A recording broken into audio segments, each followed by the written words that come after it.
Are we alive? Yes, we are. Hello, everyone. Welcome to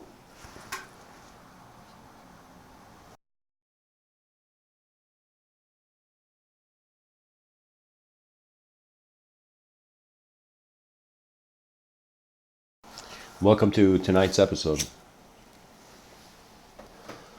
which is titled "Extending the Horizons of Humanity." And so, Mr. Within would like to bring the attention of the viewer to the moment at hand. There's simply two ways I find that a person can think about life. You are either in control or not in control. And what being in control of life means, or tends to mean, is being conscious as it happens. So you see, everybody is alive, everybody is existing, but in regards to living, conscious living, that requires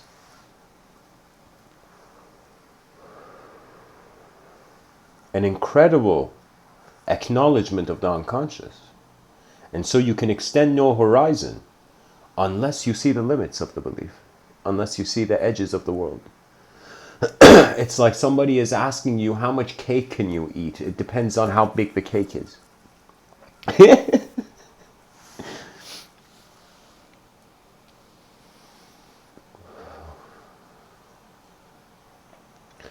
I've had birthdays where it was a silent day. It was as if it didn't matter if I was born on that day or not. And there's been birthdays where I was kind of in awe of how far I have come in this manifestation. We can say fundamentally we are journeyers at heart. Literally, our experience of life is not purely rational and is not purely irrational. And the intersection of both these, you can say, lenses of data leads to the emotional reality of man. And so for a long time I thought society's intelligence was in objects. Then for a long time I thought it was in subjects. Then I came to realize it is the honest emotion that is divine. You see, it is literally kind of like a chess strategy, a tactical chess strategy. In chess, you, depending on the piece you are, you let the opponent make the first mistake. You see, and that's how, in some sense, you watch and then decide. So the difference between the conscious and the unconscious is simply that the momentary attention has not acknowledged where it is. So Mr. Within is saying, dear human being, how you live your life in this world is not per se to constantly try to contain it in new ideological formats. Most people who are attempting or aiming for happiness, they think they have to get rid of the sadness, not realizing in their endeavors to get rid of the sorrow, to get rid of the hate, that which is negative and bad, their attention is only on the negative and bad. You cannot, why do you think in history, guys, they say, it's like, this is a very kind of well-known statement that anybody, I believe it was Friedrich Nietzsche, this German philosopher, who said, he said, you should be careful in fighting a monster. In trying to fight a monster, you don't become the monster. And simply, he has this legendary, the next part of the quote where he says, let me see if I remember. He says, if you stare long enough into the abyss will stare back into you. And what that means is, it's not per se about what is good or bad. It's per se, where is the attention located? I'll give you an example. When somebody wants to change, they tend to want to change their actions. Or let's say the person wakes up and there is a sort of sequence of activities that occurs. For example, the person eats, the person, attends their hygiene, the person, in some sense, does exercises and whatnot. And so there are these things that we have to do, we have to maintain. It's as if like, we don't see, people debating if we should drink water or not. What is necessary to us, we simply accept. Is this not the case? That if somebody had what you needed, you would befriend them. I've noticed this. This is why I say we're in an era of ideal worship. If you have a true friend in this life, cherish that moment, because truth sometimes may not become your friend. That was a good play on words, guys. Come on, that was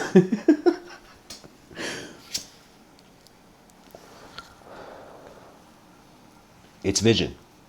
Vision is key. Vision is the heartbeat of humanity.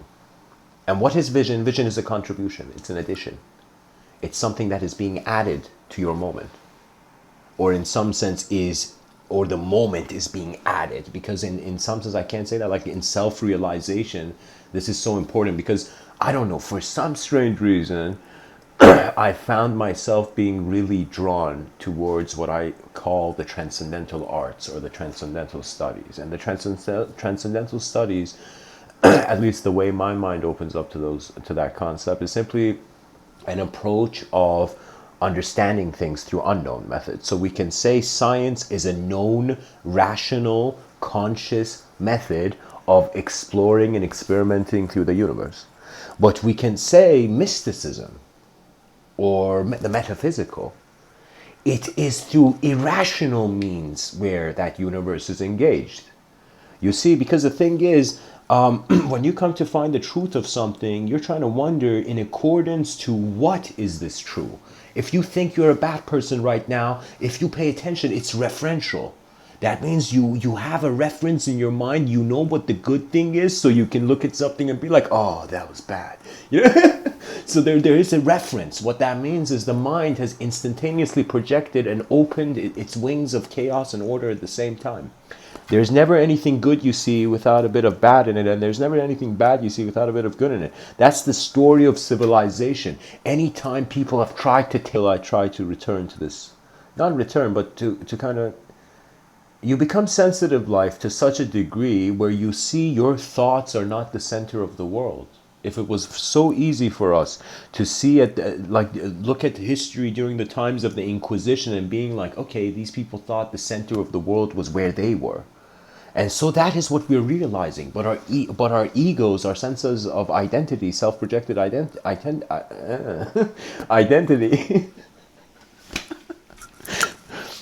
I need some coffee, some divine coffee, you know.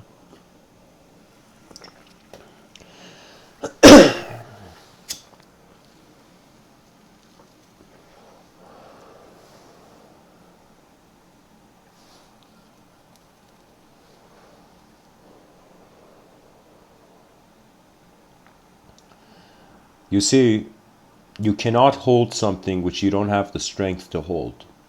Therefore, you cannot see something which your mind does not have the strength to comprehend. This doesn't mean the mind cannot comprehend. It just means that it has to wait for the other dimensions to arrive. I'll give you an example of this. This is actually a very interesting thing to say.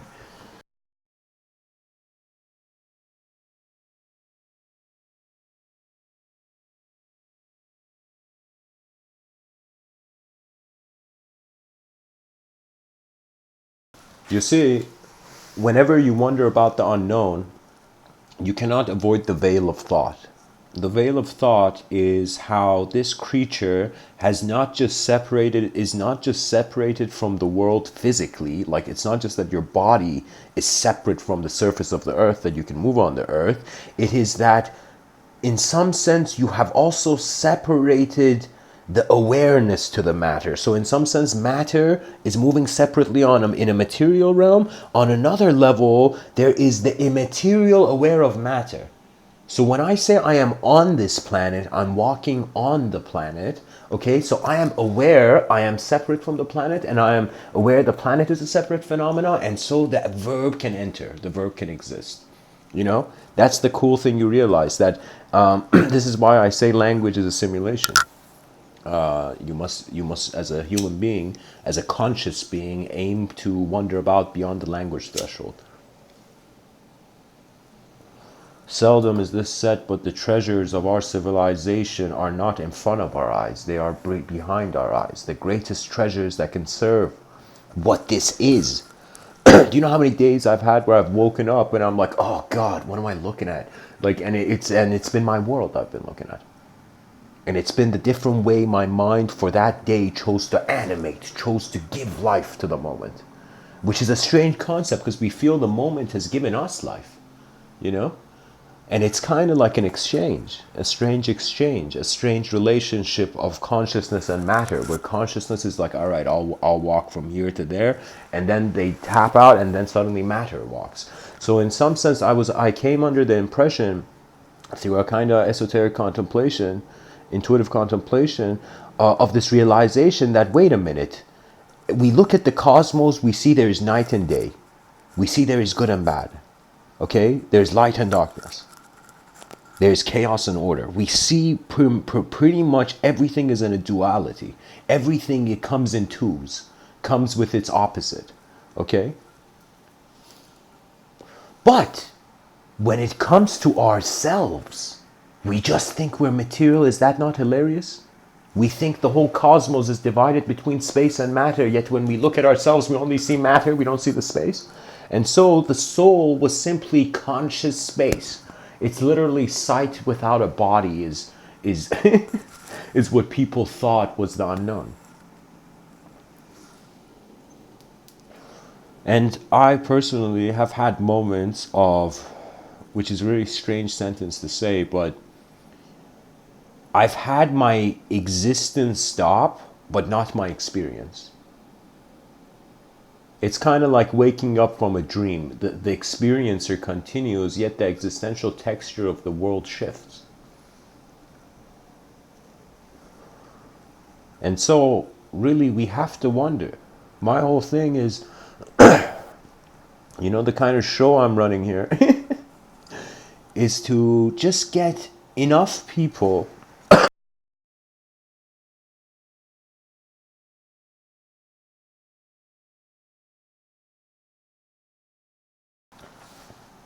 wondering about the other side of our eyes. That's it. When I in some sense rationalized it. It was very common sense. You cannot save the world. Did you know that? You can attempt to save your world. You can attempt to see the world you see, but you cannot save your world, because your world does not get saved by one person. The world is a collective phenomena, which means the ultimate witness, the ultimate realization of the presence of the moment is that it is an experience. Do you see? We are right now acting like stuff, stardust. But stardust is just the light in our eyes. What we are moves beyond the light in our eyes. It is the mystery of our presence. And that is the greatest gift. In my personal life, I have received many like physical gifts, like, you know, I had a blessed childhood. But the greatest gifts I received could not be given to me by people. They had to do with a kind of phoenix approach of my mind. The phoenix is a metaphor for that which resurrects. That means before Christ, certain ancient cultures considered the phoenix. Like before Christ resurrected, there was the archetype of the phoenix resurrecting, and the phoenix was the unknown nature of the world. And so in some sense implying that the whole concept of the resurrection is a suggestion of novelty's addition to the moment. That means imagine you were born and you never had a different idea since your childhood. We could say then at that point your head is in a box. And so I've noticed language is a box. When I speak, any person, any two people who speak, they're creating a subjective room they're both in.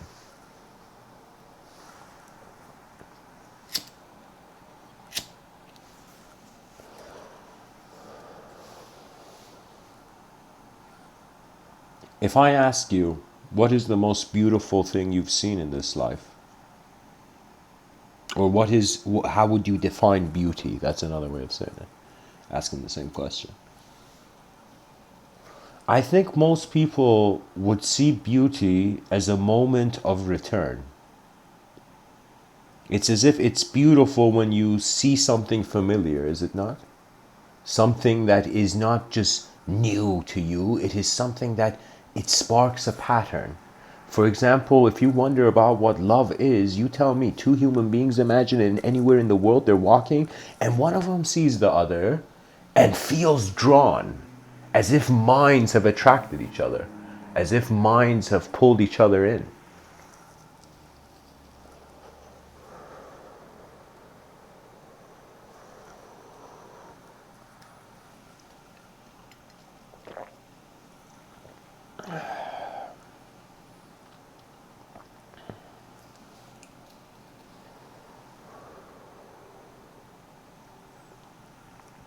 More than ever, the world needs connection, and that this connection cannot be found through Wi-Fi waves. It needs a connection to that which, before doing anything, is at peace. You need to remember a moment in your life before suffering existed. And it's very easy. I mean, I personally have I personally have this ridiculous memory. It's like I can't even consider it as a sort of, in quotation, spiritual experience. It's like this memory of me not knowing any words yet, just being sight, just being a moment of sight. I remember it was like the most innocent moment of my existence, because literally there was no thought on anything. There was literally no relationship with anything. It was just sight, and the world was moving. And that's how our minds evolve. Our minds are still. The child doesn't take care of itself. The human, in some sense, human beings take care of the child. And this has been, of course, a unique philosophical point of speculation, where we're like, what is this? When you look at all the animals in nature, like you look at a deer being born, a baby deer, and that baby deer instinctually knows how to run. Different game. The human species is, in some sense, you are not given access to your instincts, and you enter this world empty-handed, and that is why we have a consciousness that no other animal has. It is in our forgetfulness that we have invented our divinity. And that is the center of the world. You know, Jules Verne wanted to journey to the center of the earth. Mr.Within is saying, the only way to the center of the earth is beyond your eyes, behind your eyes. And you won't just find the center of earth, you will find the center of conceptual meaning, which is a presence of attention. So simply, this might sound hilarious. Most people think that when a person speaks, they're trying to take the listener to some other idea, you know? But what I'm trying to do is trying to, how can I say it? Move ideas at such a speed that you notice you're not the thought, you are you watching the thought. And when you watch your life like you're watching TV, you notice all its details. Pretty much what civilization is lacking is another way of saying it requires mindfulness. It needs to realize how its mind is getting full every moment, how it's getting defined.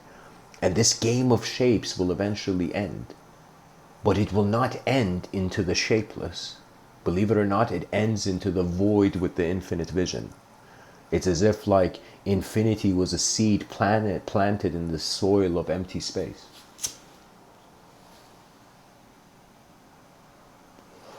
And these have to do, I've written in the subtitle, future resolutions. Let me tell you, I find when I looked at yogic thought, anytime I've read something, anytime there's been data around, well, the first question I ask is, why is the data there? And the first wave of answers that comes to me is because I am there. So at first you see the influence of you on the world. You have to become conscious of this. You have to realize, you have to, your mind, let me say it like this, your soul, I'm being playful here, just play along, like if the terminology bothers you, but it's the soul literally must reclaim the mind from its animalhood. You know what that means? That means there is a visible you and an invisible you. And your mind is the oscillation between these two dimensions. This is why we are conscious of space as stuff in it. There's no other way. We are in both sides of the whale. That means it's hilarious. Kind of like every person who thought there was a boundary between this dimension of conception and that which is beyond would soon realize you are actually looking from the beyond into this realm of conception, rather than just being a body that is projecting a mind. that is howling your brain around. You know, you become in some sense the mind that projects the body, because the mind is attempting to be conscious. Whenever you're unconscious, your body is moving your mind. Whenever you're conscious, your mind is moving your body. And when I use the word mind, I am suggesting the primary attention of the being. There was a time I would listen to poetry and I would read it and I would get fascinated by the sentence structure. You know, for me, language has a unique architecture, has a unique geometry that made me fall in love with the subjective realm at an early age. Not at an early age, but I'm saying it's as if you find your place in the world after you stop trying to find your place and realize you're already in a place. It's as if anybody who's stressed, who were you before you were stressed? Anybody who is suffering, who were you before you were suffering? Anybody who feels that there's nothing here, who were you before you felt there was nothing there? And so eventually it comes down to freedom. You see, we human beings have understood, it's literally in the Universal Declaration of Human Rights, the freedom of speech.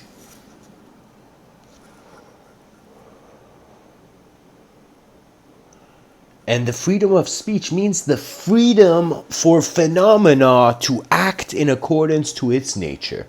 That means we as human beings, we're smart enough to understand we don't need people acting fake in a world they live in once. Every day happens once. Anytime you do anything unauthentic, and let me tell you, a huge source of selfishness is energy levels. Did you know?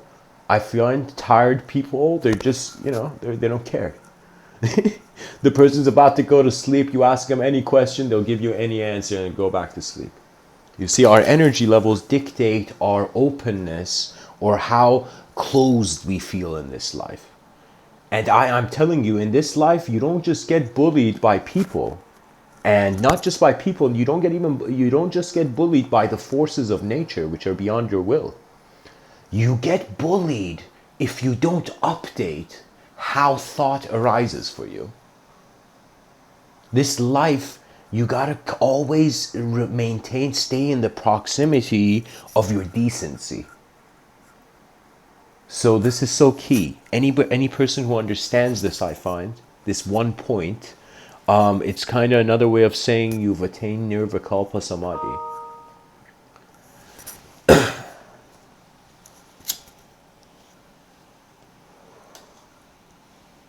You have one lifetime to get to know the world that is here. And what time is another way of saying that the rug will be pulled from underneath your feet. This is why I stopped caring, to be honest, about fitting in to a world that is changing every moment. You'll be realized normality is just a luxury. Our beliefs are all a luxury. There's something extra.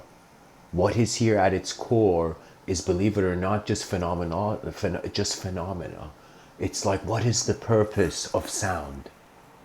You know, when you hear like birds chirp, what is the purpose of birds chirping? You know, what is the purpose of trees growing? What is the purpose of their being existence? And that's the thing, because most people in secular and Western societies tend to think of the world as if it is not alive. You see, but that was one thing that certain ancient ideologies kept alive. The whole point of the spiritual, of the mystical, and the metaphysical, and the beyond or the unknown, or the unconscious. These are just to keep the door of novelty open, because there is a danger for human civilization, and I call it, we haven't reached there yet. But like, our civilization is not ready, but I see this happening in the future, where you see how nowadays in 2019 human beings are becoming sensitive to language, especially the younger generations, and so a wave of political correctness is hitting many institutions. I find this will amplify. This is just the beginning. It's going to get to a point where in order for one set of ideology to be correct, rather than adjusting to the world, it will want the world to adjust to it. And this is where the inefficiency of civilization lies, where you want the world that you see to be the only world that is true. This is why you do not explore beyond. It is, you see, there's two types of contentment. When the ego is content, you feel dirty. You feel dirty, you know? And what I mean by that is you feel as if you missed. You will feel behind your life, if I can say that. What that means is if you feel your life, if behind in your minds you feel like your life has to go at a certain speed, you will feel as if it has passed you by. The ego, you know, there was a time where I would get emotional when this was when I was much younger, when the idea of myself was meddled with. So what I mean by that is I would, for example, if I was in a public situation and somebody spoke ill of me, it was as if they were manipulating an image of self. It's as if my truth was not being heard by the world, but my truth had in some sense morphed into somebody else's influence. So what I'm saying is, let's entertain the person was saying there's a model of seeing communication that, imagine right now, like, of course this is a podcast, it's one-sided, I'm just speaking, but I'm assuming as if I'm speaking to those who know more than me. And the reason I assume that is because it gives me full freedom to bring everything in, you know. You don't understand. Your emotions can limit the growth of your mind. I'm not joking. Your emotions, literally, if you were an antenna, change the frequency. You know?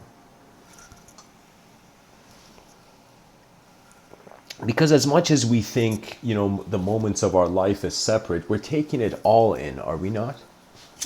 We're considering everything. It's as if, like, when you're in an island, you use whatever tools that are around. And so Mr.Within is saying consciousness has appeared in emptiness as if it's in its own universe. It's on this island, but this island is not physical, it's an empty universe. So it's like we're the first one in a room. What do? You look at the tools that are accessible. You look at what is in the room. So we have done that to a degree as a civilization, and certain rewards were unlocked. Kind of like a lot of games people play nowadays, you know, where it's like it's achievement oriented, because the reward in the game can come quicker than the reward in reality. They like to kind of who was it? It was like in this show where this bad guy who was dying looks at the good guy who they used to be friends, and he says everybody had to be drunk on something. And that was such a intense statement. When I heard it, everybody had to be drunk on something. It wasn't alcohol I was thinking. It was as if everybody has to be engaged with an activity. You see, that is the tool that is here. If you do nothing, nothing has changed.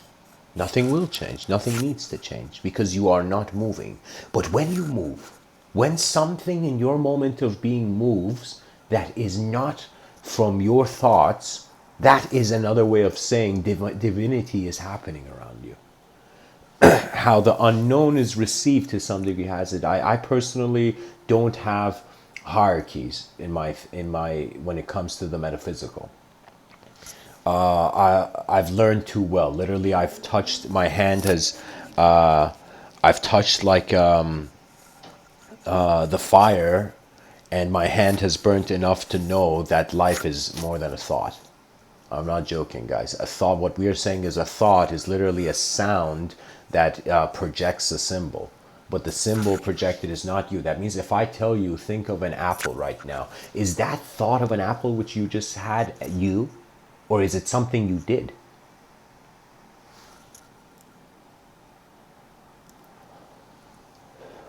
It's as if a man found an audience with the creator of the universe. Imagine a man suddenly found a way you can ask God a question, and God was open, and God said, go ahead, man, ask your question. And man looked at God and said, God, what will you do? When will you?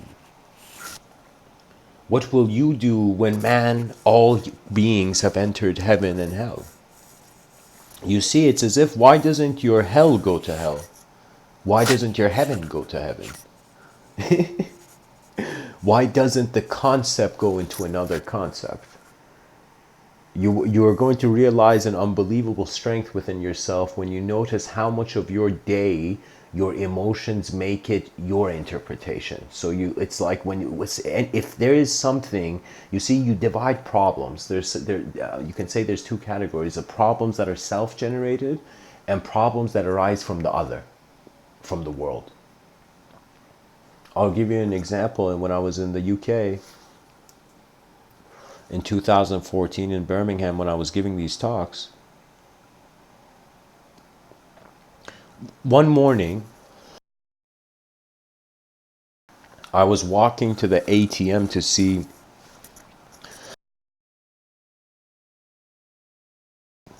if the ice had melted or not. I was just walking to go get something.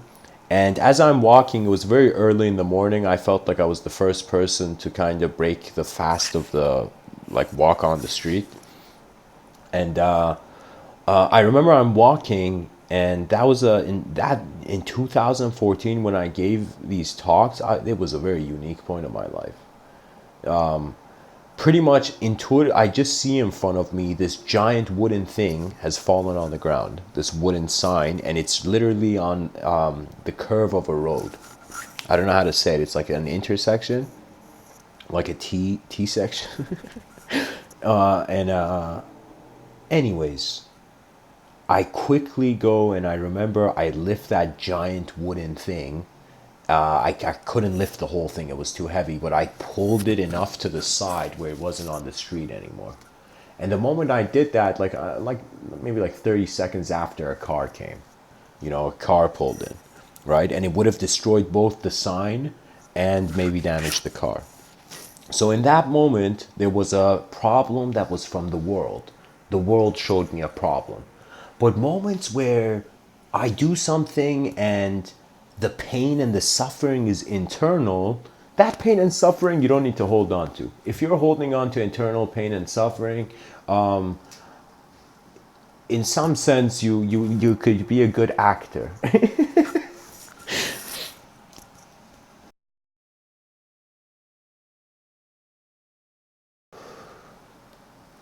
I asked myself, why are human beings so dramatic? And I realized if we weren't, we would go insane. We have to express the pressures of the world that land upon our sight, our eyes. And you have to listen to your moment. There is nothing greater than this. You have to not just listen to your body.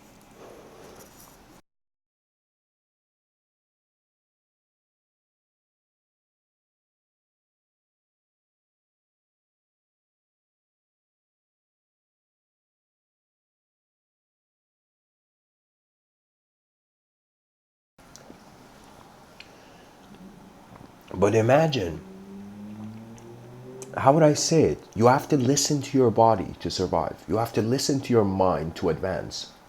And you have to listen to your soul, which is another way of saying everything in one moment.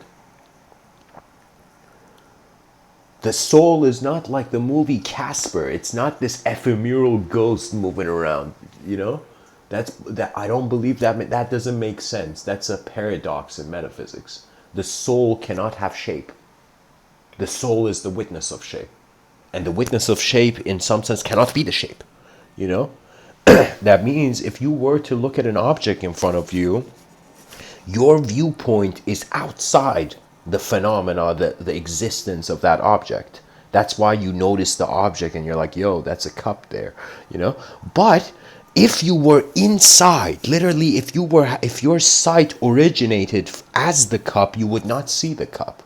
You see? So what I'm saying is, it's another way of saying the proof that we are human is because there are human eyes. There's the sight saw a pattern that it became. Now, all our consciousness grants us as creatures is to direct influential factors. It's kind of like any child, you ask them, what do you want to be? And if the child says politician, that child is seeing a different world than others. A world that like the child's ability can change. It feels it can change. You know, anywhere you don't feel free in, you cannot, your intelligence goes on lockdown. Did you know? Fear and desire make a man stupid. Literally, because they are a disturbance. They are turbulence. You see? And the only way to confront fear and desire is hilarious. You don't have to fear fear. That's the way you get out of the linguistic conceptual attachment to that idea. I'm saying just like how I find myself free to say any word, similarly I find myself free to move my sight. And I'm telling you,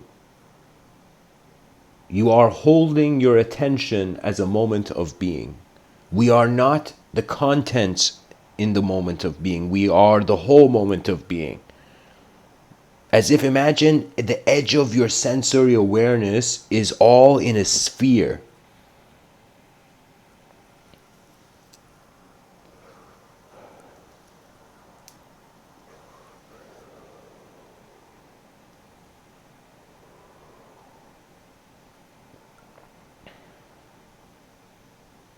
It's just built into us that anything that our DNA values, we live for.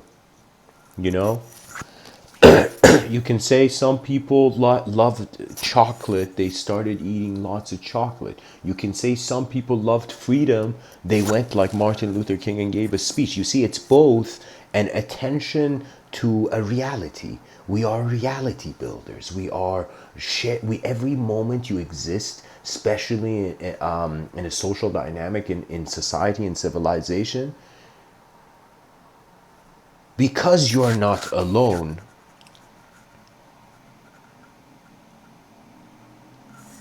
You can be. Because you're not suffering, you think of suffering. If you were truly suffering, you couldn't say the sentence, I am suffering. Because in that chaos of suffering, you would not even think about bragging about pain.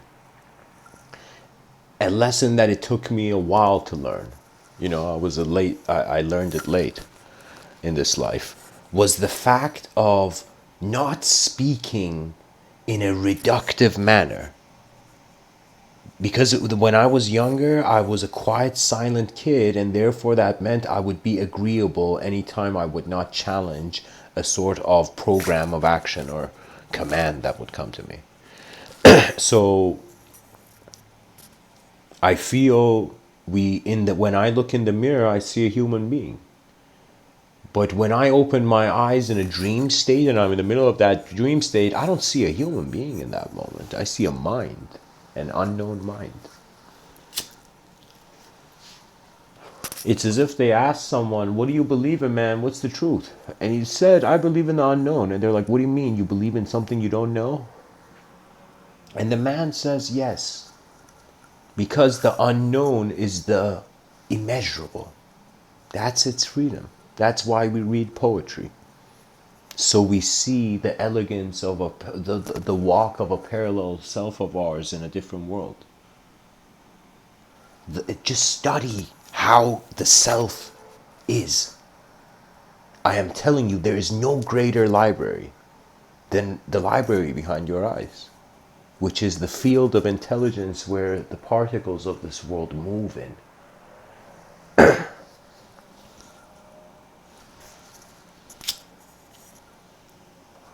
And there is a secret language, a language our species hasn't learned. And it's not a language that you can say. It's a language that has to do when the kind of subjective realm nullifies or fades or becomes transparent to the point where only your emotions and emptiness exist. It's as if you're giving a stage for your emotions, you know? Because I'm telling you, if this is so many people think they are emotional, but they don't care about what the emotion is telling them. They feel that the only speech and communication, if somebody who speaks the same language speaks to you, no, dear listener, the universe has been communicating to you every moment. We extend our horizons by realizing our eyes are not looking from down to up, they're looking from up down.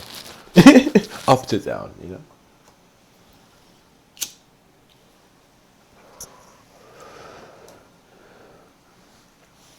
I find that two things are happening in this world. Either bridges are being made or bridges are being destroyed. Anytime a bridge can be made that is not made, we can say a bridge has been destroyed. Anytime there is an opportunity in any moment of your life. And let me tell you what kind of internal guts, like kind of Bushido-like courage you need. Bushido is the Japanese code of sort of behavior for the samurai. You have to see where the value of life is, just like that street smart guy in a bazaar marketplace in a third world country, in a less developed country.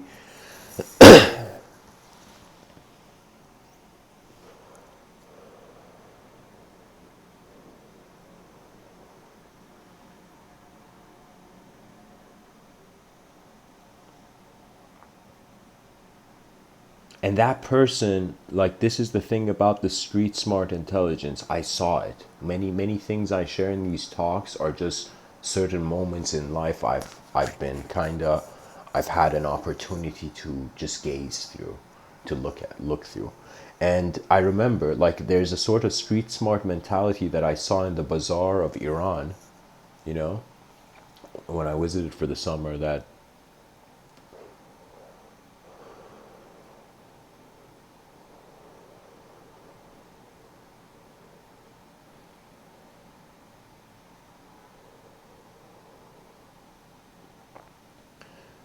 you watch how everything else is moving. Then the commander within has already moved, has given its command. You see, the thing about mind is we think we need to reach a conclusion. What is a conclusion? It's just another thought. Pretty much the action of knowing, if you just keep it limited to the intellectual domain, is just reading. It's just absorbing. You see, in life, you have to have a balance. You got to receive things and express things. It's kind of like when you're like, just the body's natural system is that when something unpleasant enters, it wants to get rid of it. When you're in an elevator that's getting too heavy, somebody has to step out of that elevator. Let's say it's an old elevator, you know.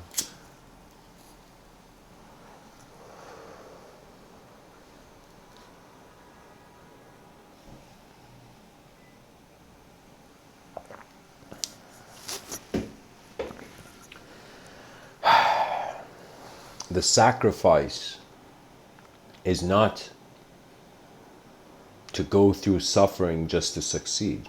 That is a program. All those people working hard, you can't just work hard. It makes no sense. It's as if somebody running without a direction. It's like you driving without an address. That's what working hard is. You're just endlessly doing something without an actual influential change. I find the superior state of the human mind is one where the human being watches the world, listens to the world. The thing is, Listening has nothing to do with the orientation of one's psychology. Listening has to do with your heart, caring for why the other heart is beating, why the heart of another is beating. That's it. It's like people, you will see them, you can get close to them, you can get to know them, but you can never know them like they know themselves. And that's a private room. We all, it's like this is kind of like the universe's, privacy policy, that everybody's imagination is accessible to their self, you know, unless they speak and share it. Some people think that it's very fascinating. The way I see speech is that I see that there are rivers of thought moving behind my eyes, and simply when I speak, I'm just choosing certain. It's as if like opening the car door and all those raindrops hitting you on your shoulder for a second, right? Opening the car door and raindrops hitting you, and in that second, all those raindrops that made it to your coat, made it on your coat, those are like the concepts I get to share in this talk. But what is happening in the background is a dynamism.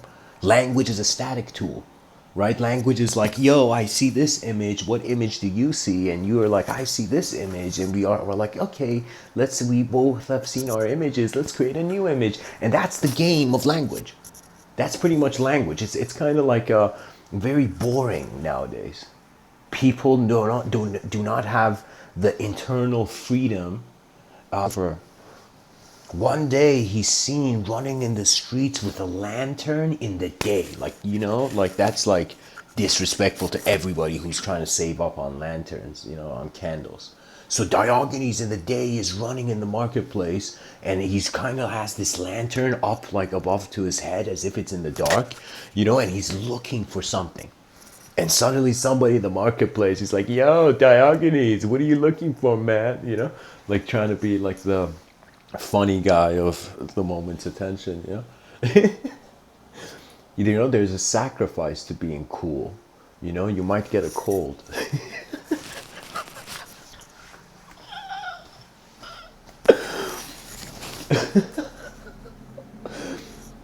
And there's also a sacrifice to being hot. You'll never be cool,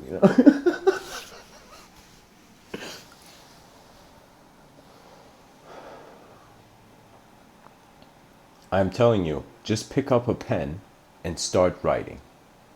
Write down the thoughts that come to you. It could be meaningless. It could just be numbers. It could just be words. It could just be whatever. Start writing.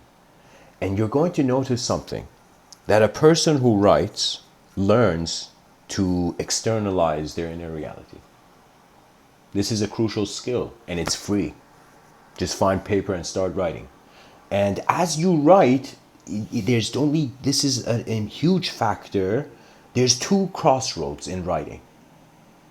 You're either being an honest writer, or you are being the dishonest writer, which is the dishonest writer wants heaven on earth.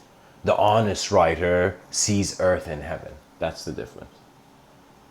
One has a desire for a chase, like literally the person wants to get rich, literally like back in the day how the caveman wanted to devour like a watermelon or something, or like how a dinosaur wanted to devour the caveman. Maybe that's a better metaphor. Like so I'm telling you, it's an urge, it's a feeling, and you have to fight not only the language of your mind, but you have to fight the urges and instincts and impulses of the body. This body is not a machine.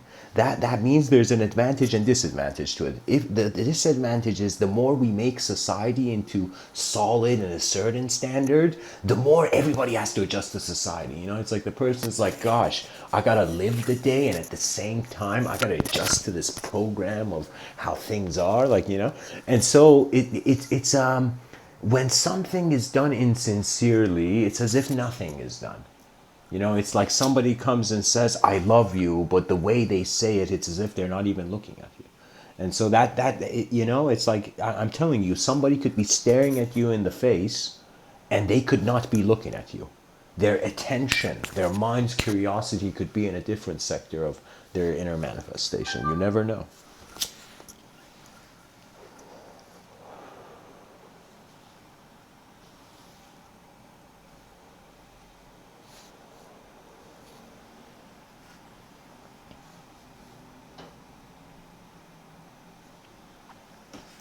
You know, I noticed that most like our civilization defines its success based on what it can take or what it can have. And this mentality is weak. It's just inferior. That means people want stuff like they want food, and people want knowledge like they want stuff, you know?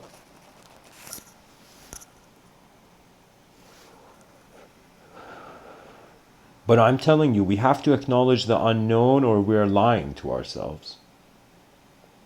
You have to see that there's many things that is unknown. Literally, our species hasn't evolved enough, studied enough to know. You know, no person, like so many people are under the impression that how their life has been now. Like if you try to imagine your ancestors, you're starting from now, trying to wonder what the past was like, right? So that's when it's as if you make the past in the image of the present, okay, rather than the present attention going to the image of the past, okay. So what that means is you make the world like you, so you are more comfortable with it. This is again, I find there are superior ways to handle one's mind. And first you find an honest world to live in. That should be easy enough. Then you become still and silent for a while. You just stop wanting things. It doesn't mean put away your ego. It doesn't mean quit your job and go become a Himalayan yogi. You know, I am in no way advising for people to change everything in their life just because they heard a sentence. I am asking people to wonder about their governing intelligence, and to wonder what aspects of it is in their free will and what aspects of it are not. Like right now, I can choose what I type in a computer, but I cannot choose to retype my DNA. Maybe in the far future, you know, the world gets weird enough to do that, but like, you know, that wouldn't even be again relevant at that point. You know, it's an obsession with continuity being associated with taking the most valuable thing. There's a story I want to share. And this story is about this enlightened woman, this enlightened yogini, this lady who she has how can I tell you, it's as if she is no longer married to God but married to the truth. That's an enlightened woman. And the truth means confronting life to the ability you have and then seeing what happens. You be you in this life, but in being you realize that identification of the you is present as the universe is. I am telling you, this is what they can't teach. Teachers literally can't teach it. It is how ideas are not just like files in a file cabinet. Ideas are dynamic living things. Just like how the child looks at a teddy bear and imbues it with a personality, and the teddy bear becomes the best friend of the child's mind. Similarly, man can imbue thought with life. And when you imbue thought with life, so many esoteric societies start. But it doesn't mean, it's this weird thing where you don't know if you are touching something and something is happening, or if something is happening on its own. This eventually it becomes kind of like a phase of the mystical journey where you enter the world of doubt, because most people get introduced to spirituality in moments where it's just like how the sunlight is warm. It's like when God shows you heaven and then shows you hell. And because you have seen heaven first, you in some sense are not in hell. Knowing the self is the greatest achievement. And the self is the world. That's the playful thing about it. You tried to save your life only to realize your life was the life of your world. Live for your world. You only get one lifetime to do it. You know, I'm telling you, like we have the whole system and our value system upside down. We are making individual life so important that we're forgetting about the overall thing. And this is freaking out children. I'm telling you. There was this girl who went to the UN, and this girl was kind of like, it was intense. I was like, holy shit, like this girl is, you know, her emotions are emotionally, she is mature beyond her years. And this girl was shouting at the people in the UN, like pretty much her speech can be summarized to, the weather's fucked up, what are you guys doing about it, you know? The climate is fucked up, what up, you know? Excuse my language, of course. I don't know who's listening. But what I'm trying to say is the youth have less boxes on their head, so they have a better sense of what is out there. And what they see out there is just us avoiding nature because we felt we were more special. You see, it's the thing. Whenever a person feels they're special, this happens, like it's something that probably it's written in psychological journals, where it's the psychological limits of the intellectual. So let me tell you what's happening with that. Let me tell you what I think is happening to most university professors' behavior. Let's say right now I'm standing here and I look at everything in this world and I'm like, I am king. You know, let's say I just claim myself as the ultimate king of everything, you know. I would notice whether I am king or not, whether I'm wearing a crown or not, the world is doing its own thing. We control our vision. The marriage of the conscious and the unconscious giving birth to the subconscious child. And I find people should decide their values. Like literally right now, don't think, your mind is multidimensional. It has that permission. Literally, I can in this moment visualize the worst version of myself, like the chaotic self, I call it. And I can, in some sense, visualize my ordered self. I have seen myself in my mind in heaven and hell many times. I've seen literally my mind project the world in so many different ways, where I'll be honest, after some point it just gets boring. Life gets boring unless you give it direction. And that direction has to arrive from a natural wonder. That means I am telling you, just find something that is important to you, that's worth wondering about. You're like, oh my God, like just find something like that, and your health and all your health, every problem in your life will be cured by the joy that made you see life as it is rather than as you wanted it. And that's the hard thing to accept, you know?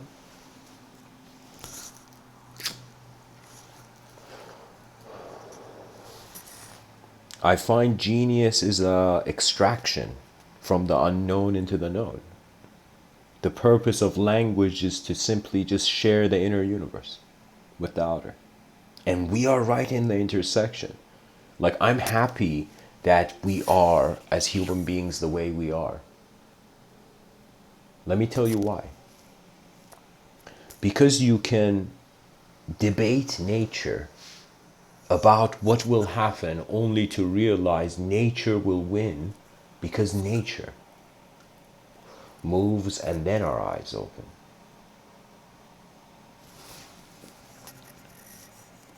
Nature moves, then our eyes open. That's it.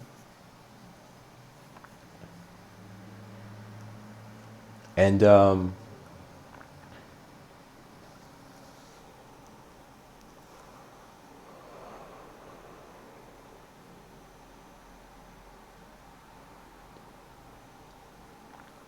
I want you to imagine this woman who has found ultimate freedom is walking in a river. She looks down in this like gentle stream, and she notices the biggest ruby she has ever seen in her life. Like, she notices this giant crystal, and she's at a level of an enlightened view where she just looks at it and she's like, what a beautiful object. And she holds it in her hand and she feels the cold, fresh texture of the crystal in her hand, you know, of the ruby. And she continues walking with the ruby in her hand as if some part of her feels she needs to hold on to this ruby. She gets to a part of this stream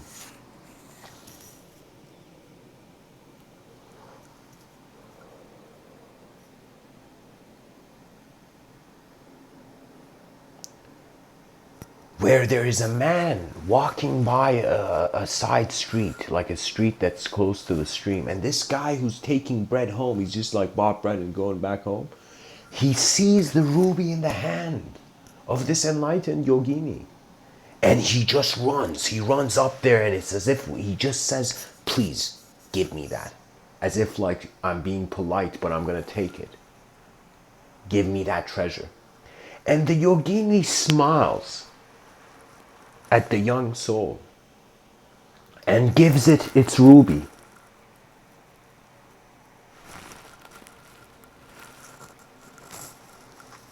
The young soul takes the guy who just suddenly saw this ruby. He doesn't even thank the moment. He just takes the desire, takes the ruby, and feels he has found treasure and runs home. And he's so worried that he smashes the ruby, like he puts this, like smushes the ruby into the center of the bread so nobody sees a ruby. They just see this guy carrying a weird bread, you know, weird loaf of bread. He goes home. He goes home and he puts the bread on the table. And at this point, he doesn't care about the bread. He breaks it open and he holds the ruby in his hand. And he says to himself, look at the treasure I found. Look at the billionaire I've become. Look at the giant ego I have attained. And in that moment, suddenly his conscience whispers in his ear, like a wise consultant, like a Godfather consigliere. And in that moment,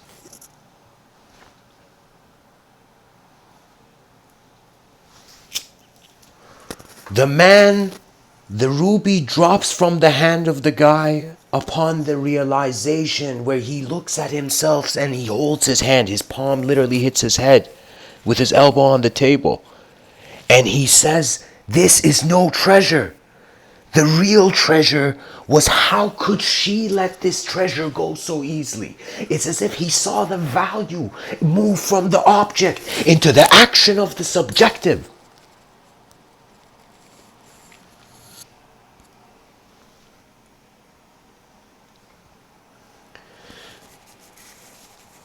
You are more than a thought.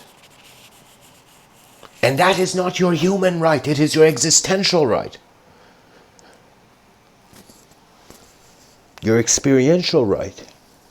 Jesus Christ.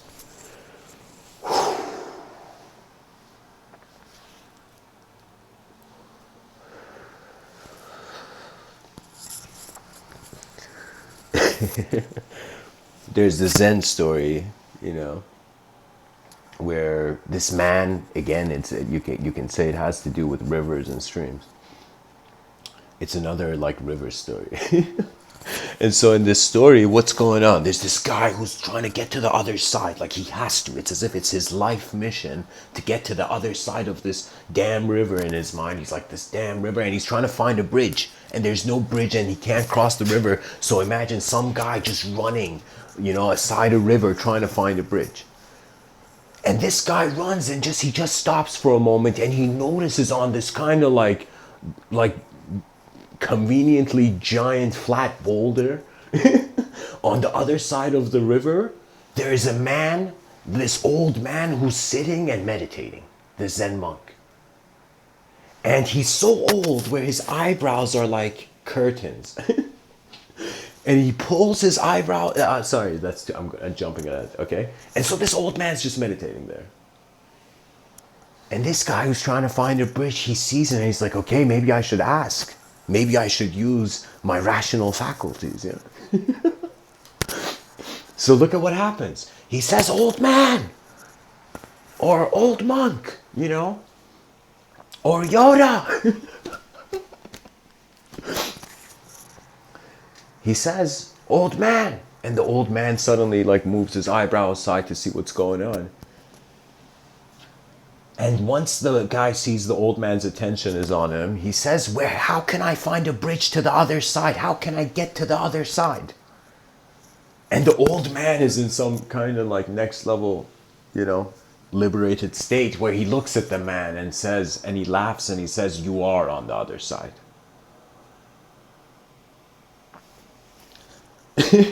And the man is like, "Oh God, senior citizens," and he just runs, not realizing what that man was saying was simply that you are looking for something in on a rock in the middle of nowhere. We are looking for subjective truth when we sparked subjective truth and language like fire. We invented speech, and it was a natural invention. It was as if before we were a creature of thought. We were just nature's movement, nature's unique sculpting ability to bring form into its intelligence. So it's like we can say it's fine. I'll grant the atheist and theist communities their endless ideological wars of whether God is there or not, but I will tell you whether God is here or not, divinity is here, the unknown is here. The unknown is here, not just what we know.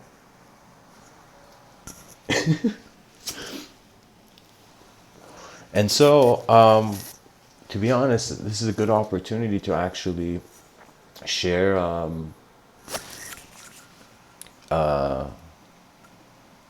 just a second, guys. Okay, there we go.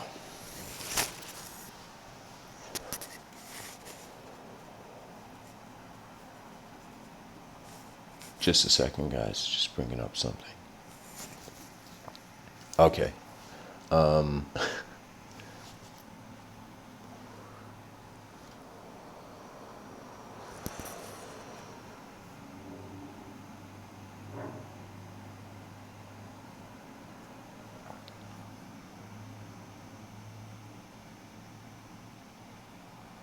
I can't find it, guys. I can't find it right now.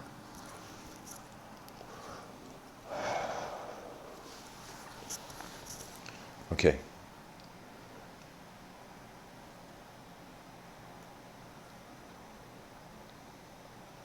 It's like we're this biological, let's think of it without any kind of abstract notion, without any multidimensionality yet, and we'll kind of see, okay, we're this biological mechanism, like a machine, okay?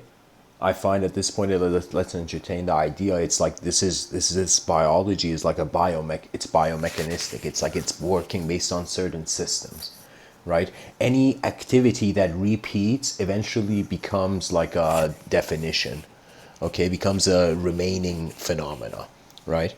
And so what that means is what we consider to be the forces of nature is what remains, or what in some sense is there regardless of what we do. It's as if it's part of how the world was sculpted to receive man, rather than just man being sculpted to receive the world. You know, it's like it's not just that we are adapting to our environment to survive, it's the world is adapting to us as well. And it's a symbiosis system. Many different views of life are finding themselves on the same pebble in a light beam. We stand as temporary opportunities for eternal effort.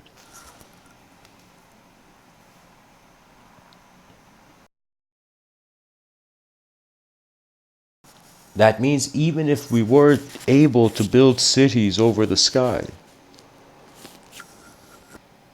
the Garden of Paradise can be said to be an endless existence.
Okay, guys, sorry about that. I needed a intermission there. I'm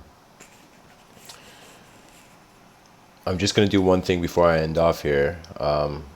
Someone shared a very interesting comment, and I want to attempt to respond to it through speech. Okay.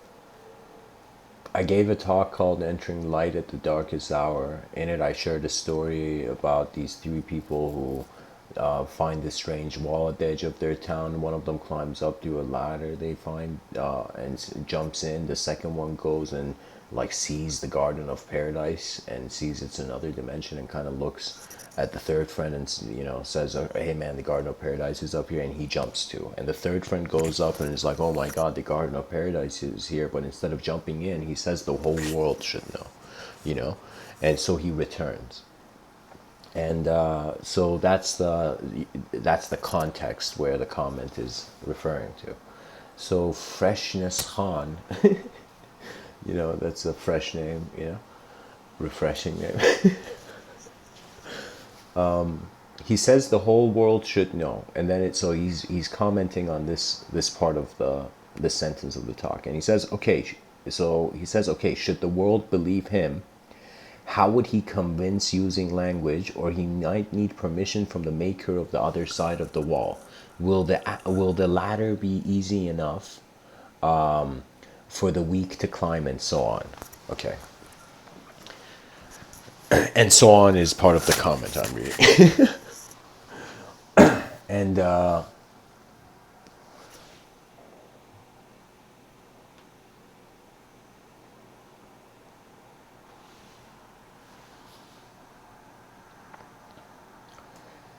anyways, to get to this, I hope Freshness Khan, you're listening.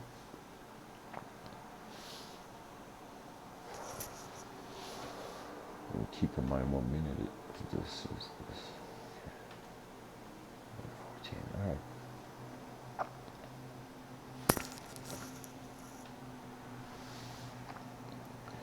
The idea is like the person has seen something that is the ultimate result, right? So it's kind of like the way that story can be seen, at least through a Buddhic context, is the idea of the Buddha and the Bodhisattva. And the Buddha was the person who was just going from individual existence into ultimate union, let's say. Like the dude was just running towards truth. But the Bodhisattva was the person who realized a value. It's as if those two people who jumped into that paradise in the story, they didn't have a heart. Like they didn't realize there were others. They were thinking of themselves. They entered paradise selfishly. So they became a kind of like, illusion of freedom. So the thing is, I see it as if the bodhisattva is the mentality of from the top of the mountain coming. So imagine you are thinking you're like, here's the typical kind of new age psychology. I'm not enlightened. I should be enlightened. So they feel they're climbing to the peak of their evolution, which is like a sort of ultimate enlightenment. Okay. So if the peak is enlightenment, now imagine it was the opposite. That means you are born enlightened, and then it's just becoming dimmer, this light. You're like, what's going on in life? Why is things becoming chaotic? And you begin to see that's part of the ride.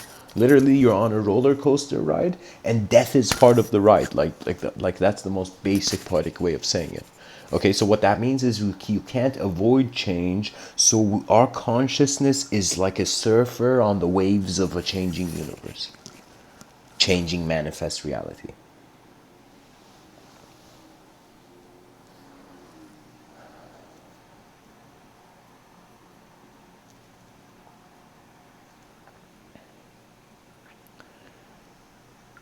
it's another way of kind of looking, I would respond to this is that you see it's not trying to go change the world. The way I see your question is as if like how can we save the whole world, like how can we realistically, even let's say like back in that day, that person probably couldn't get to everybody in the world and tell them this truth that he saw. So it's like on some realistic level, it's an effort. It's the effort that counts. But what is the effort doing? And the effort is, in some sense, consciously changing. And so the fact that this reality, this moment of being of ours has a sort of cause and effect to it is, that's an advantage. That's like a luxury, you know?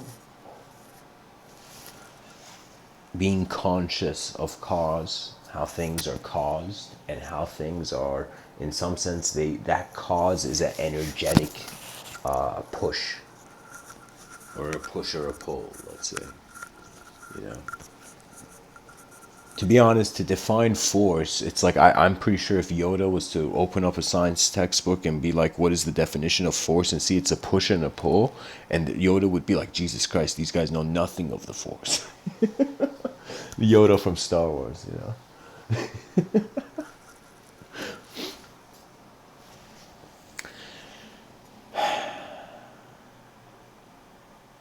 It's not ideological conclusion, the moral of this story. So that's my point, right? It's about that the third person who came back saw more. You see, so if I asked you, out of those three people who jumped into the, who were like those two who jumped in the Garden of Paradise and that guy who came back, which one was more evolved as a being? Which one was more aware, more conscious being? You would automatically see it's as if another way of saying like that guy returning back to Earth is you can say those people, they went into a sort of mystical psychological position and they got devoured. Their curiosity consumed them. It's not that curiosity killed the cat, it's that the curiosity of the cat is how the cat eats itself. You know, because the ideology is misdirected. Curiosity killed the cat is a idiom, guys. You know?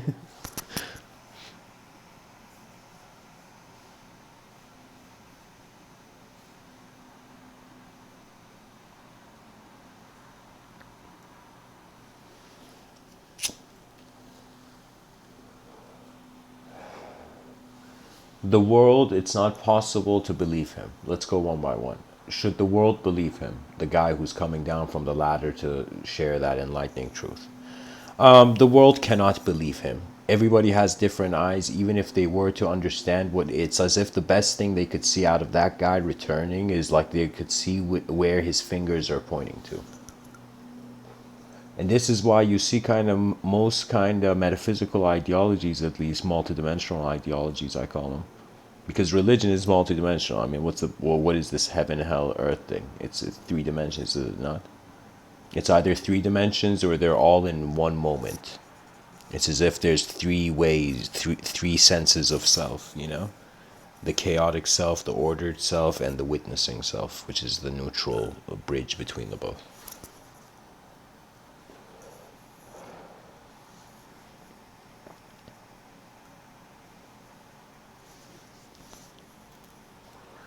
Life is best lived as a dance of the mind and the body.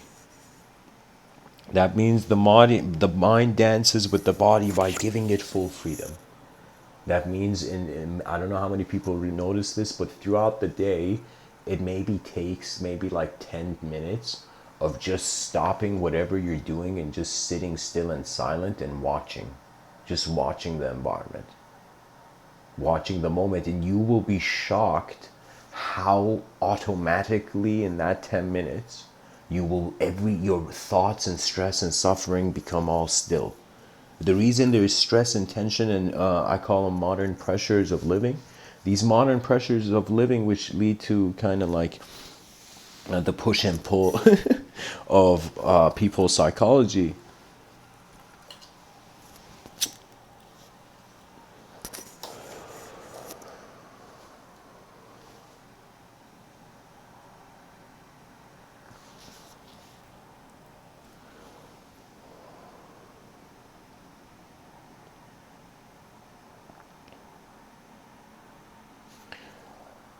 something I should say is listening, guys, is like a shield.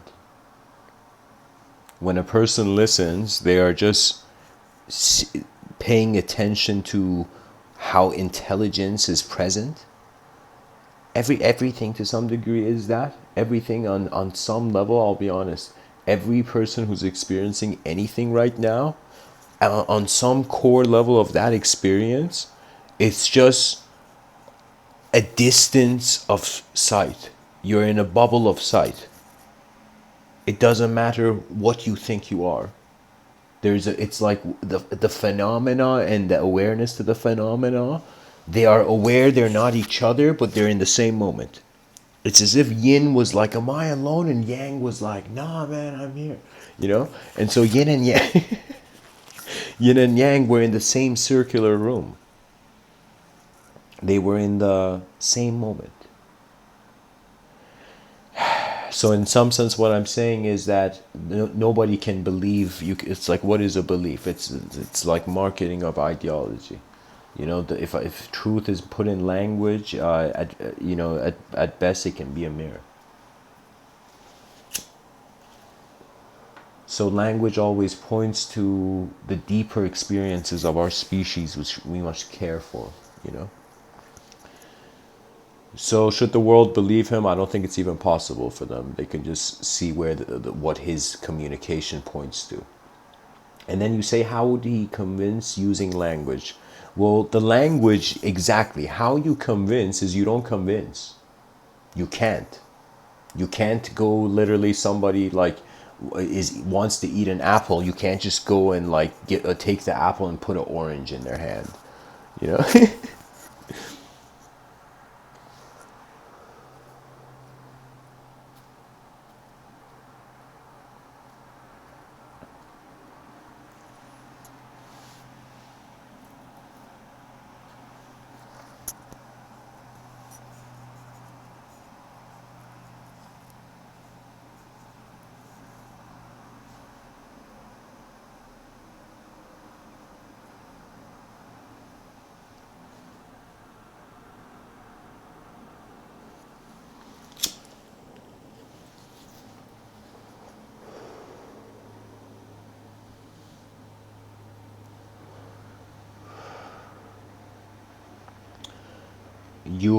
It's this part where you say, how would he convince using language?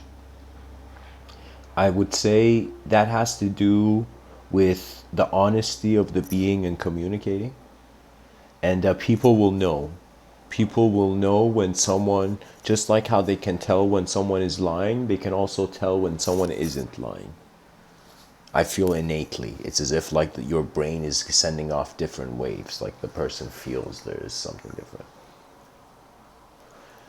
So he would use language as a mirror, and once he shows them the mirror, they will wonder about what is beyond the mirror.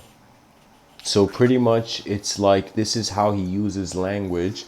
He puts the mirror, he connects the mirror to a string, to a rope, connects the rope to a stick, and puts the stick behind the back of the individual identity, the ego. And the ego, because it desires, because it's just a consuming act. That's what the ego is. You're just like, it's like somebody telling me like that person who feels like they are in a luxurious, desiring kind of mode of a moment. It's like, let me tell you, desire is like you just enjoy the taste of the food. It's like great, but it passes. So it's as if seek a moment of life that when you are in that moment, it's as if life is there. You see, you have to rekindle a sort of ancient honor with your modern mind. So I'm saying in some sense he would ask people to ask questions rather than giving them answers. He won't go there and say, yo guys, Garden of Heaven's right there. He'd go there and he'd say, guys, there's a wall there. What? Why is there a wall there? There's never been a wall at the edge of town. And people were like, whoa, a wall? No way, man. And some people look and some people actually see the wall. And they're like, whoa, there's a wall. He's right. There's a wall. Let's go. And everybody runs and they're like, break that wall. Eventually, these people will wonder about the illusion, and nature will draw them to the truth. In some sense, there isn't much we can do. You have a certain amount of energetic effort throughout the day, you know? And something that my father personally shared with me, like this was one of those grand jewels of wisdom I in some sense witnessed. He told me, one day I saw my father and I asked him if I told him this is how I asked him. I told him, I've been thinking that if there comes a moment when I'm going to die, when I get old, I'm telling my father, right?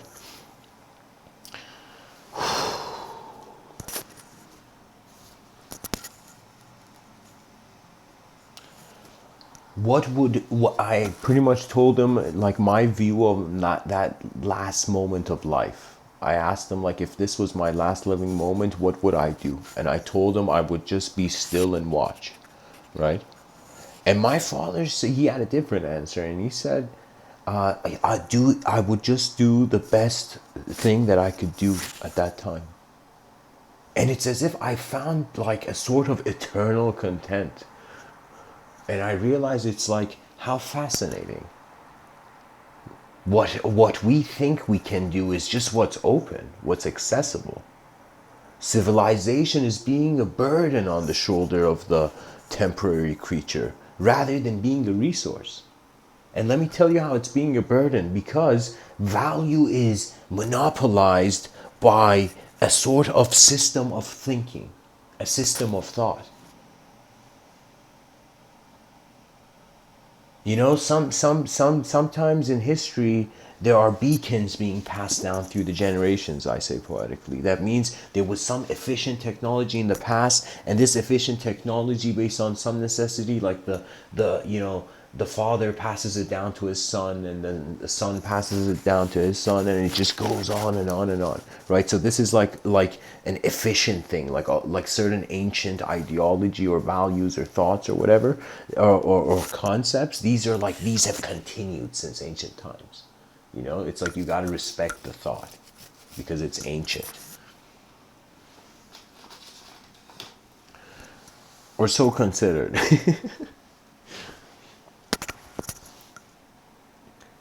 And so this notion of realizing what is the best thing to do in the moment, and Mr. Within is saying, just see how you are oscillating between watching yourself and being yourself. Watching your being and being yourself. That's a good way of saying it. You're aware, yet you're aware the moment you move, it's as if you identify with the body. That means the question comes, if there was a soul, where is it standing? And some people say, yo man, the pineal gland. Some people say it originates from the heart. Some people say the brain. That we still are trying to own nature. You can't own nature. You try to own nature, it owns you. It just literally, the waves your mind give off, it reflects back, like it disrupts nature.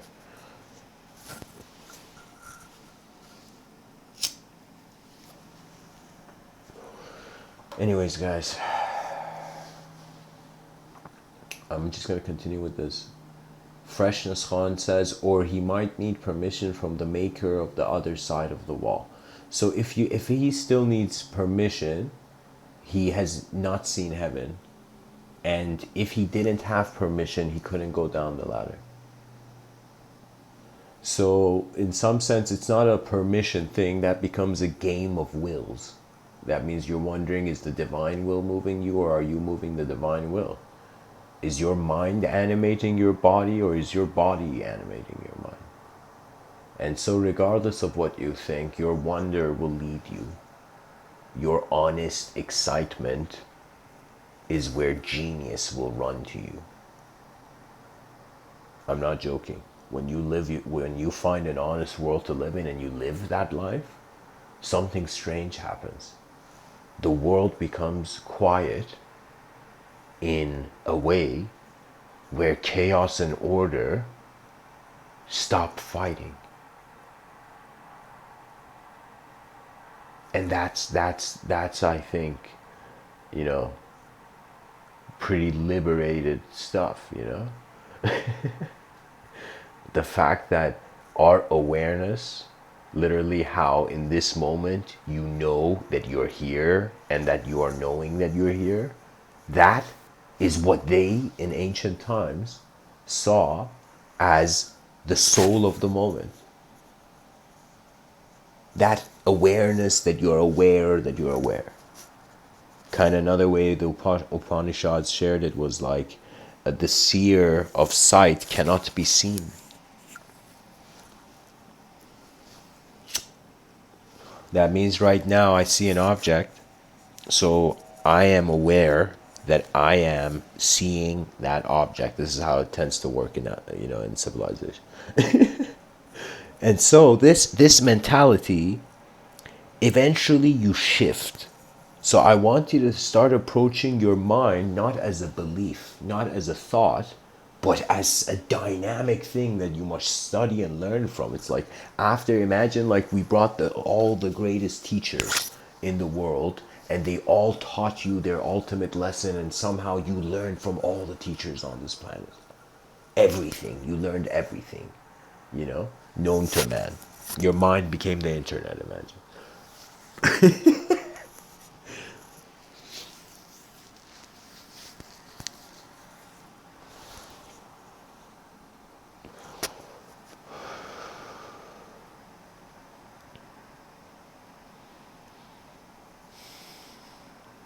It's like, what else can a temporal being do? You just wonder about eternity. This is why science fiction and fantasy is cool to people, because it's a artificial promise of continuity, of manipulation. This is why when I was younger, like very young, I think I was like 8 or something, and me and my twin brother, we would have these kind of like in our own imaginations kind of a world going on of like these small model kind of like these characters, these small kind of like, they weren't toy soldiers, but they were similar to that, right? More refined version, right? And so I remember it was very fascinating, because it was like when I sometimes look at the past, like a moment like that, we were bringing the moment alive by being active in it.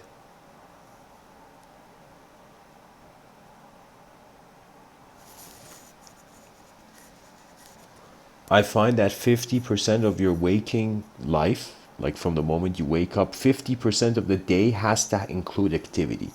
I don't care if your day is like you just are awake 2 hours and then go to sleep, but half of the waking time should require activity. And I'll be honest, society is becoming a kind of strange place where the modern rebellion is to kind of like an unhealthy food, like the food, it's like the water is no longer pure. Our food is no longer food. And that means that the being will go into certain states and modes of mind where it has to make a choice. Do I consume the illusion, or do I attempt to find the truth? And the person sees that if they attempt to find the truth, they will, in some sense, they need, how can I tell you? It's as if you have to stay in the system if you're dependent on it.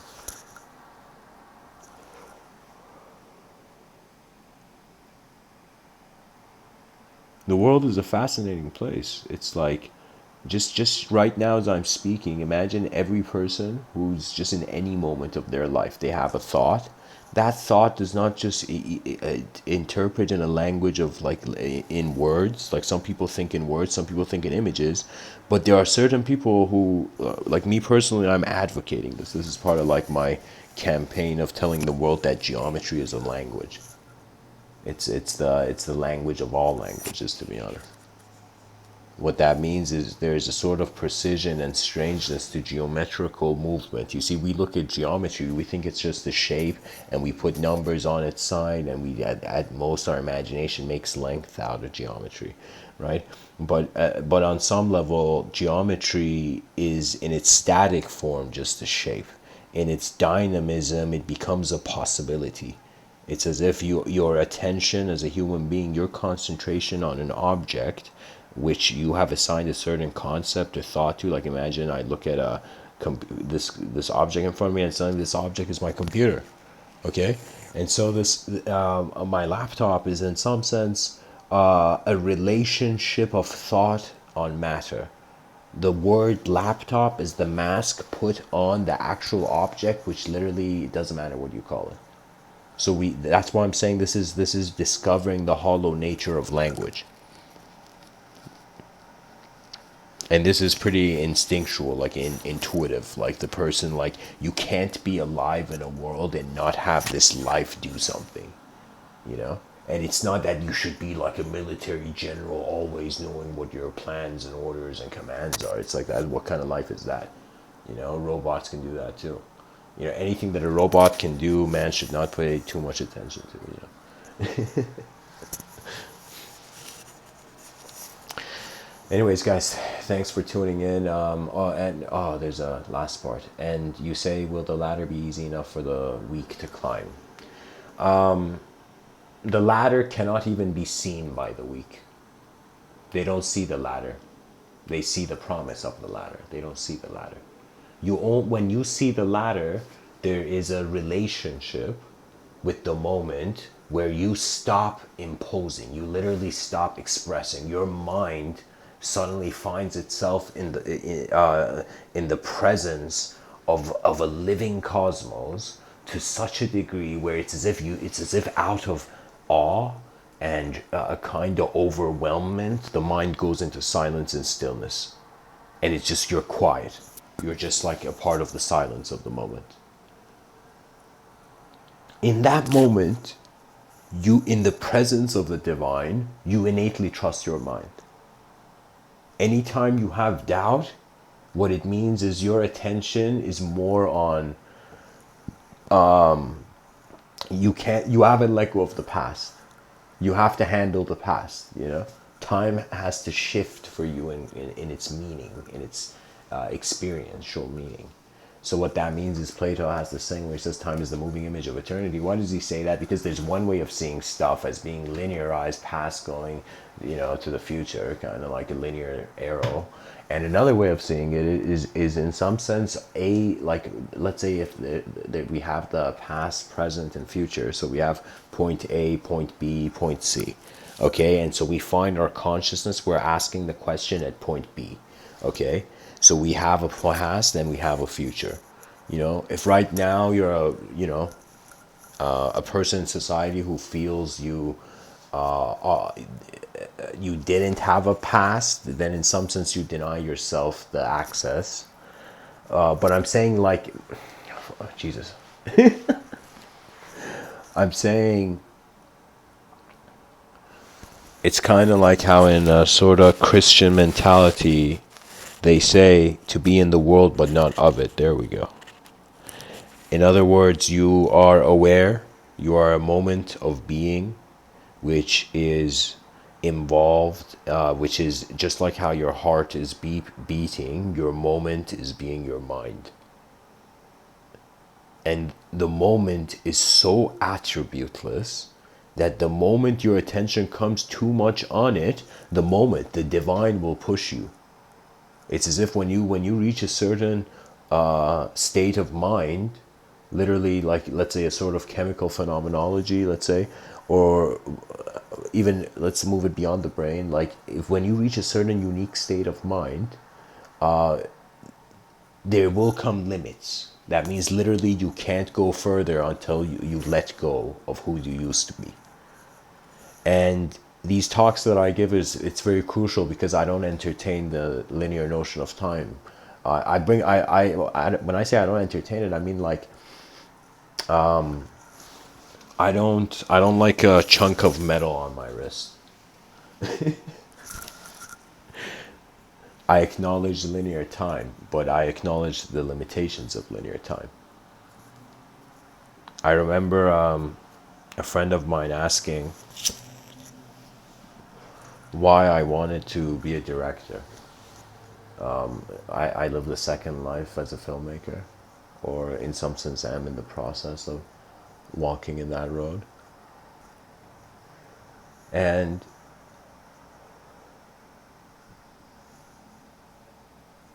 a friend of mine told me, he read a script of mine and he said, you should be a writer, not a director. And he asked me, why do you want to be a director? You know, you should just be a writer. And I said, kind of like, it was a hilarious moment. And in that moment, I looked at him and I told him, because like I told him, imagine I was right now the greatest writer ever. After I've reached the peak of my writing career, eventually I want to direct. So I want to direct now, you know, like that was my response to him. And he kind of like, you know, he's a good friend of mine. He realized the angle I was looking at things, and that's what's important in life. How are you looking at the world, and how is the world making you look at it? You got to be conscious of both of these. We are dependent creatures trying to find independence, eventually realizing this independence is hollow because it's the physical reality ends. So rather than life being seen as a mountain to climb, it must be seen as a journey. It must be seen as a journey through various states of being, as a moment of attention, kind of like how the Yoga Patanjali Sutra said, a glass orb moving around like different colored cloths. And each cloth, it's like it brings a different color underneath the surface of the mind.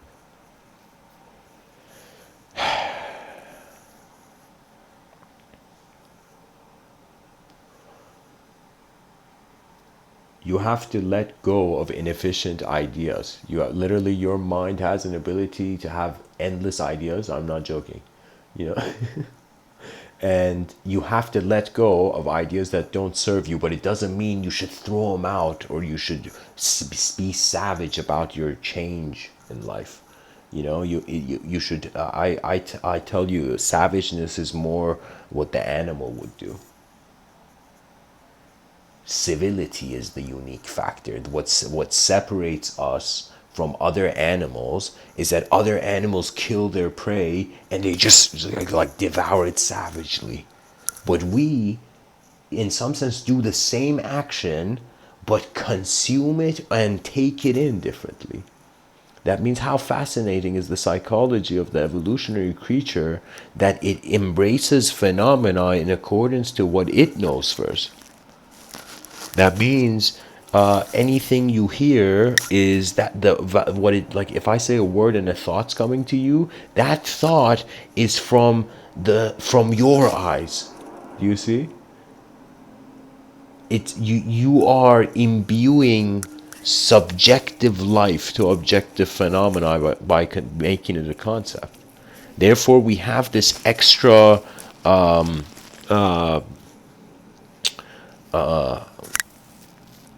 we don't only have our biological eyes, we have the eyes of nature within us as well.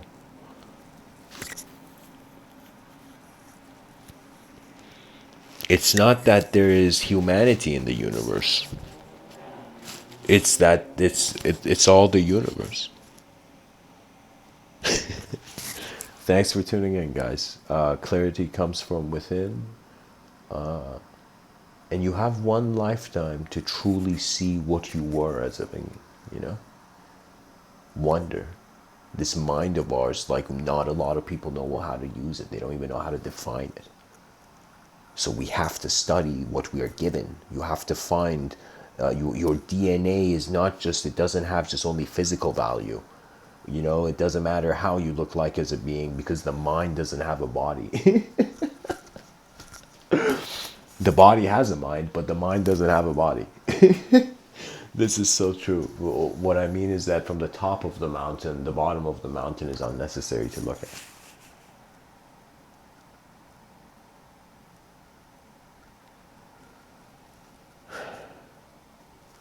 Much blessings and namaste. And thanks for your comment, Freshness Khan. I hope I answered it well, Much blessings and namaste.